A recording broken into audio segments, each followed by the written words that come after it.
The International Association for Near-Death Studies presents NDE Radio, a weekly exploration of near-death experiences and similar encounters with the other side. Now, here's your host, Lee Whitting. What if you were in the hospital with a dying child, only to be transported with him as he went into the light? Welcome to NDE Radio, brought to you by IANS, the International Association for Near-Death Studies. I'm your host, Lee Whitting. The notion of a shared near-death experience, where a person in good health travels for a time with a soul who died, is now just beginning to be a subject for serious study. Yet our guest today, Dr. Scott Taylor, actually experienced a shared NDE as long ago as 1981. Since then, Dr. Taylor has dedicated over 30 years to exploring the field of near-death experience. A known researcher and speaker in the field of NDE studies, Scott wrote his doctoral dissertation on near-death experiences, discovering and living in unity. Dr. Taylor is a skilled trainer for the Monroe Institute. He is author and voice of the best-selling CD from Monroe Products, Into the Light, Near-Death Experience Meditations. He also is the creator and facilitator of Monroe's 6-day NDE Intensive, which uses the NDE metaphor to explore states of consciousness. He has served on the board of the International Association for Near-Death Studies and continues to moderate their annual conference, and I might add, usually in a kilt. Scott earned his MBA from Northwestern University's Kellogg School of Management and his Doctor of Education degree from the University of St. Thomas. He also holds a degree in spiritual counseling from the New Seminary. Scott, welcome to NDE Radio. Hi, Lee. Glad to be here. Oh, I'm glad to have you. Scott, if you would, please tell our audience about your amazing shared NDE. Lee, it happened in 1981. I was in love with a woman. Her name was Mary Frances, and she and her son were driving home from a day of sailing, and they tried to cross a highway, and she happened to look into the sun, and there was a car that hit her right on the driver's side door. Mary Fran was killed instantly, and her son Nolan had a mortal head wound. He was transported to Rochester Mayo Hospitals, and there he lingered on for about 5 days before he made his transition. I mention that because Nolan was the eldest grandchild in a family of 9 kids, and in that intervening 5 days, the uncles and aunts, grandparents, significant others, husbands, wives, kids, all were able to travel to Rochester, where they could hold vigil with Nolan. So on the morning of the 5th day, Nolan started to decline, and early in the morning, like about 6 o'clock in the morning, there were a team of nurses that came in to all of us that were camping out in the waiting room, and just told us that it was time, that Nolan would soon be making his transition. So you can imagine, with all of those people, I'm guessing there were somewhere between 30 and 40 relatives that filed into Nolan's hospital room as he was about to make his transition. And as things turned out, I wound up being one of the last to enter the room, and so, around bedside was 5 or 6 people deep, and I wound up sitting on a windowsill with Willie, who was Mary Fran's youngest brother, and there we sat and waited. And I'd never been with anybody who had made their transition before, and mostly you just, it's, at least in Nola's case, it was very calm, very easy, but it took a while, and we just stand and waited and observed and prayed and do what you do when you're bedside. Yes. And so then what happened was that as Nolan flatlined, what I experienced was Mary Fran, his mother, who had been killed 5 days before, came down and scooped Nolan up out of his physical body, and there was this most exquisite reunion between mother and child.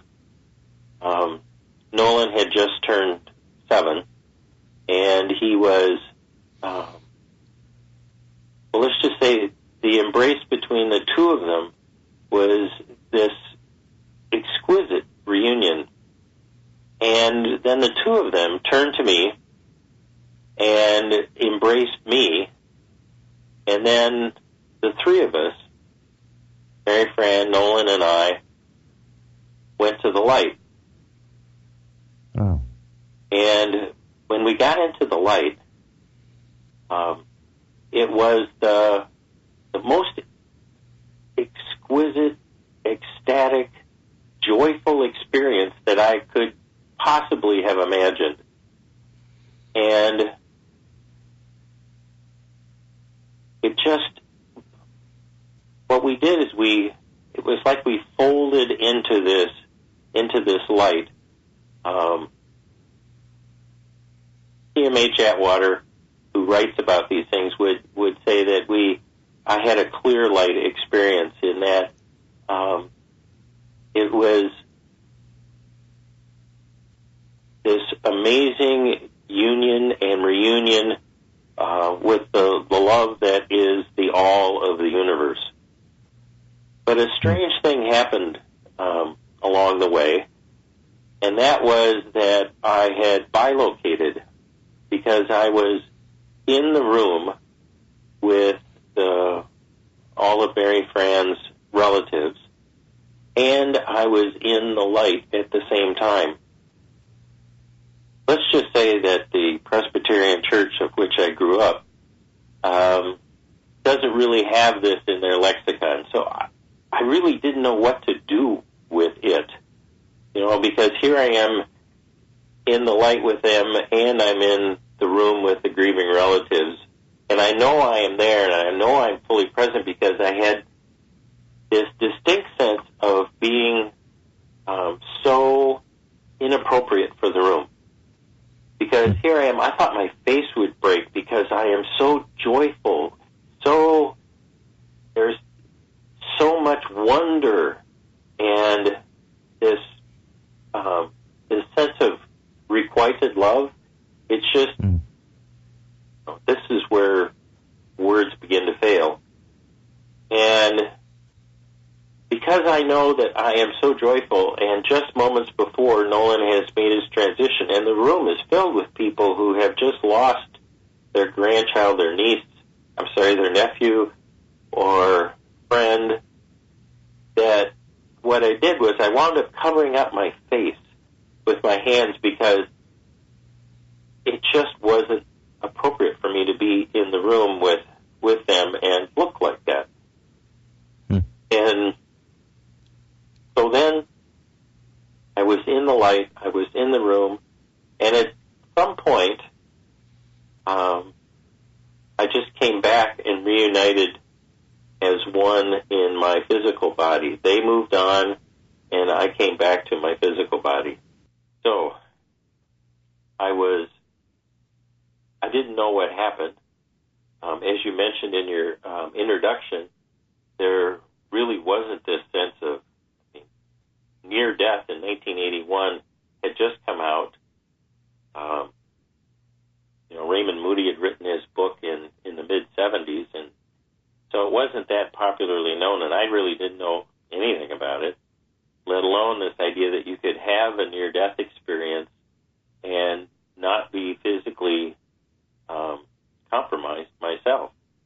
Yes. So that's it, Lee.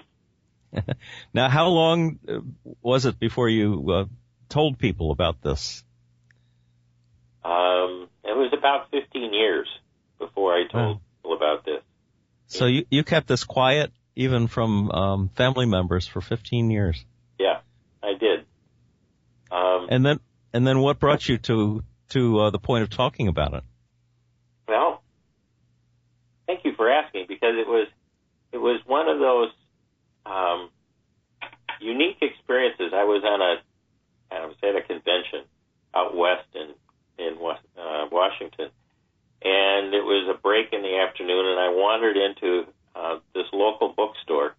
And the moment I walked into the bookstore, it was like there was this magnet that drew me to this slim little volume that was written by PMH Atwater, and it was about near-death experiences, and something like The Untold Story of Near-Death Experiences, or a title similar to that. And I took it back to my hotel room to read while I was, cooling my heels. And back in the latter part, in about chapter 8 or something, there was a little paragraph in there that said, some people have this experience where at the bedside of one who's dying, travel with the deceased into the light. And this is known as a shared near-death experience or empathetic near-death experience. And it just hit me like a bolt from heaven, almost. It was one of those, really, that describes what happened to me. And all of a sudden, I had a name. I could put my experience within context, because I really didn't have a place to put it. And so I started reading, and as it turned out, I was doing my doctoral work at the same time, and my dissertation advisor said, hey, you're interested in writing about God and spirituality in reference to leadership. So have you considered doing research on near-death experiences? And the two came together, and I just started to pursue it with some academic vigor and some now personal interest, because I knew kind of where I fit. So I was back in, 99 to 2000, somewhere in there. Mm. So I kind of, by coincidence, got drawn out of my shell and started to do the research on it. What a blessing that your advisor would actually suggest such a thing. At my seminary, I had to really fight for the privilege, I guess, of doing a thesis on near-death experience. I want to take you back to that your experience, though, for a second. When they turned to you in the room, did you see them, or did you just sense their presence? I sensed their presence, this is really hard, isn't it?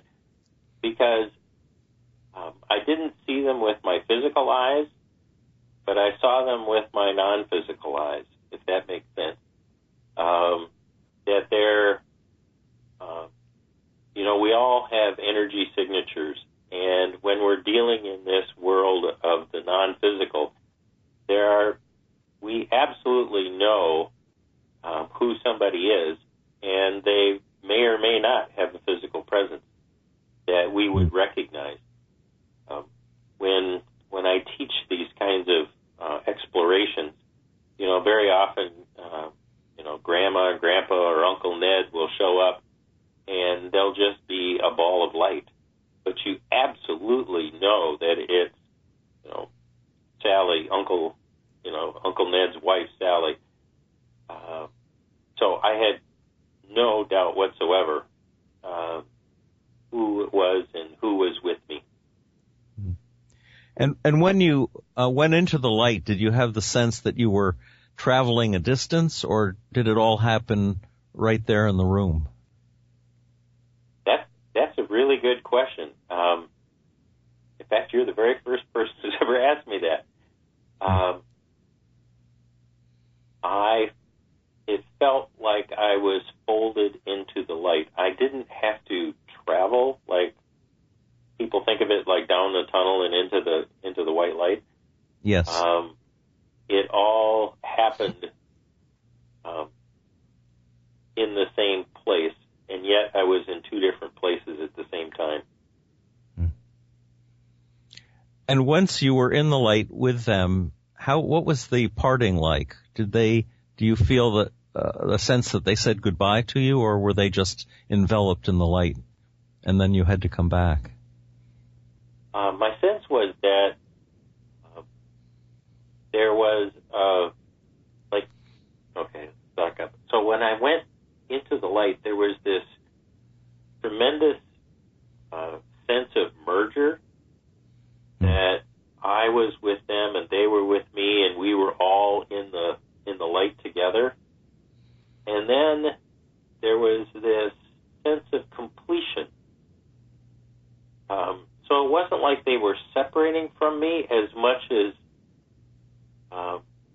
we're done for now, and that I could go back to my physical body, and yet there was a link established between me and Noe and Mary Fran and Nolan and me in the light that's always still there, but it was the sense that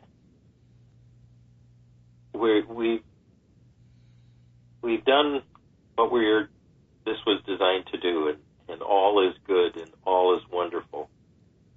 And we just parted.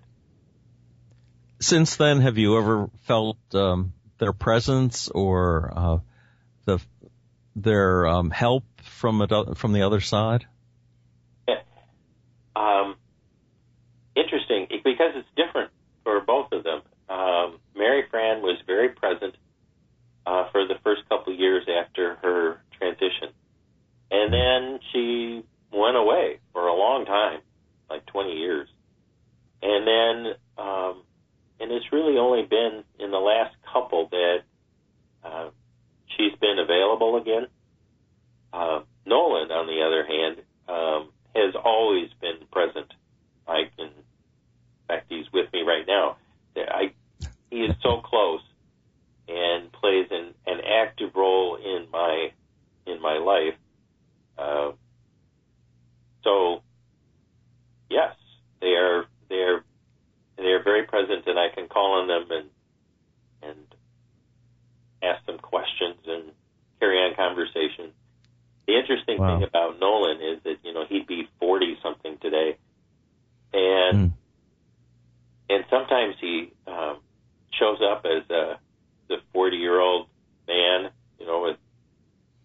with a briefcase and a tie, and he looks all official. And sometimes he'll show up as a 7-year-old, and just depending upon what it is that we're going to be talking about, or what he's feeling like, or what I'm feeling like. Whatever is most helpful to you, probably. Yeah. Well, today I'm going to be irritating teenager, so I'm just going to show up like that. Now, I understand from your as you were doing your research, you discovered that another person had traveled with you into the light. Yeah.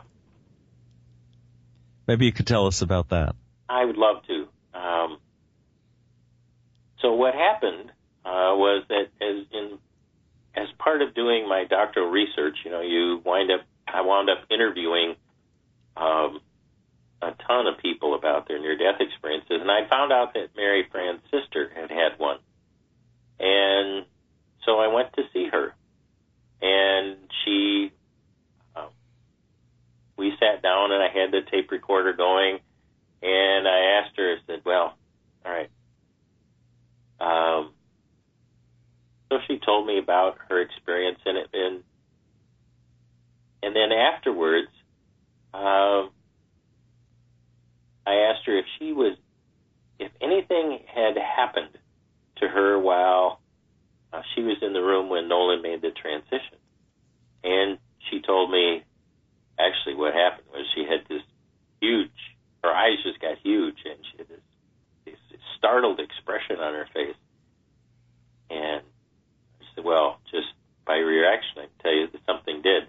Something happened to me, too, so why don't you tell me your experience, and then I'll tell you mine. And so Mary Fran's sister told me that when she was standing in the hospital room when Nolan made his transition, at the time of the transition, that Mary Fran had come and scooped Nolan up out of his physical body, and that they'd had this amazing reunion, and that the two of them had turned to her, embraced her, and the three of them had gone to the light. Of course, that was exactly what had happened to me.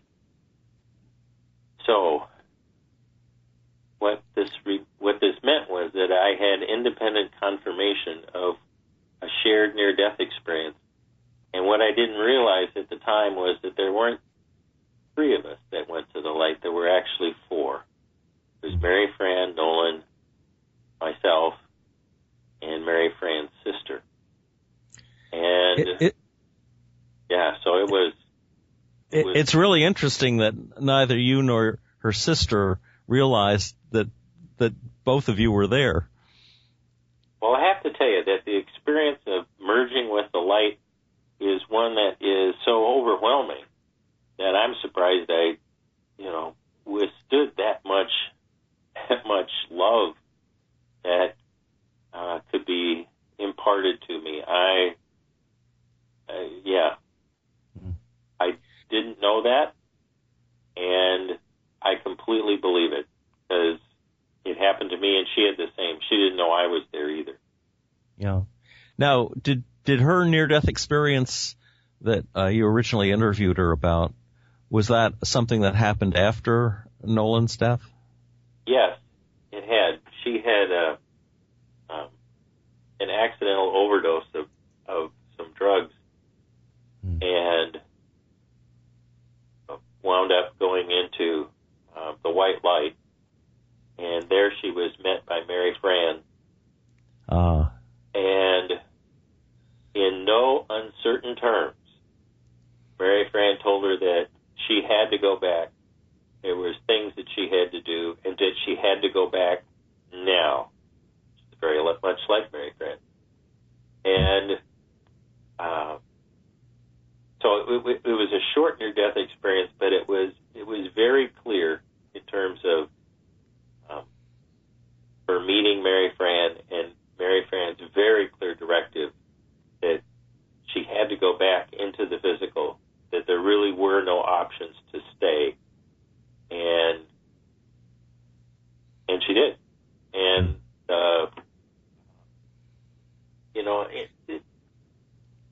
in and around near-death experiences, there's all kinds of little minor miracles, and in this case, what happened when she came back to her physical body, the drugs had left her system. So wow. She didn't have to go to the hospital or anything like that. So it was, sounds like. I was going to say, it sounds like Mary Fran is watching over her sister as well as watching over you. It's true, and she's one of 9, so I'm guessing that she's really busy getting to look after all of her siblings and nieces and nephews. Now, Scott, tell us about what you're doing at the Monroe Institute and how this. I gather you were fascinated with this experience from that time on, but how did it lead you into your research?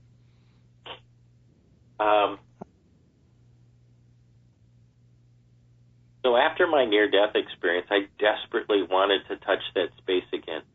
It is so wonderful, and be able to, to talk with Mary Fran and Nolan, and because they left so suddenly, and we had been dating like 6 months, so, it's at that stage of a relationship where, all is bright and wonderful.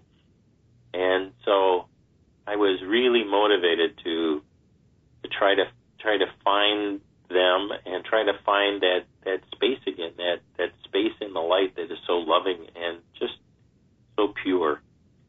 And I did all kinds of things. I toured the world and went to sacred sites, and I read a ton of books. And one of the things was that I went to the Monroe Institute because they had a technology called HemiSync that opened these vibratory windows into the non-physical universe. And so I went there. They have a program that everybody takes called Gateway. And in that Gateway experience, I got to touch that space again. Only this time it was not quite the shock. I mean, a near-death experience is an immersion, a sudden immersion into an extraordinary place. But the Monroe Institute has the ability to take you into these same spaces gently and with clarity, and with the ability to go back again if you want. So I trained for the Monroe Institute for about 30 years, and in the last couple years, I've really kind of figured out how I could take people into the non-physical universe using the technology of the Monroe Institute and take them to the same places that I went to and that other people who've had near-death experiences have gone to. Excuse me. So, and you, what that means is that, like many of us, when we will make our transition, we'll be greeted. We'll be scooped out of our physical bodies. We'll be greeted by someone who will take us through the tunnel and into the light, who will be there with us as we meet our dead relatives and have that grand family reunion, that party. And we'll be introduced to an angelic being or a being of light that will take us through our past life experience. That will take us through our life review and introduce us to locales like the park, where there's the cities of light that are filled with the centers for medicine and healing and dance and theater and light and the Akashic records and all those kinds of places that exist in the non-physical universe, those places that we go to when we're in that life between life stage. So I try to capture this on a CD, which was published a couple of years ago and still is a bestseller for Monroe Products, and then turn that into a 6-day workshop where we make this transition, about 25 times so that people really get what it is that they can do and where they can go and how they can be there. And the whole purpose of it is so it becomes so familiar that we lose our fear of death entirely, and that we know what's going to happen, and we know that we're in control, and it allows us this tremendous freedom here on the physical planet so that we can live our life more fully. Scott, we're just about out of time. How could people find out more about the Monroe Institute and your CD? Real easily. MonroeInstitute.org is a great place to go. Okay. It has both on there. Into the Light is the name of the CD. The name of the workshop is NDE Intensive, or Near Death Experience Intensive. And if you have any questions, my contact information is right on that website. Great. Thank you, Scott. Thanks for sharing your NDE experience, describing a fascinating shared NDE and the story of how it's focused your life on the study of NDEs. If listeners would like to hear the show again or any other of our previous programs, please visit our website at nderadio.org. And for more information about IANDS, please visit that website at iands.org. This is Lee Whitting saying thanks for listening.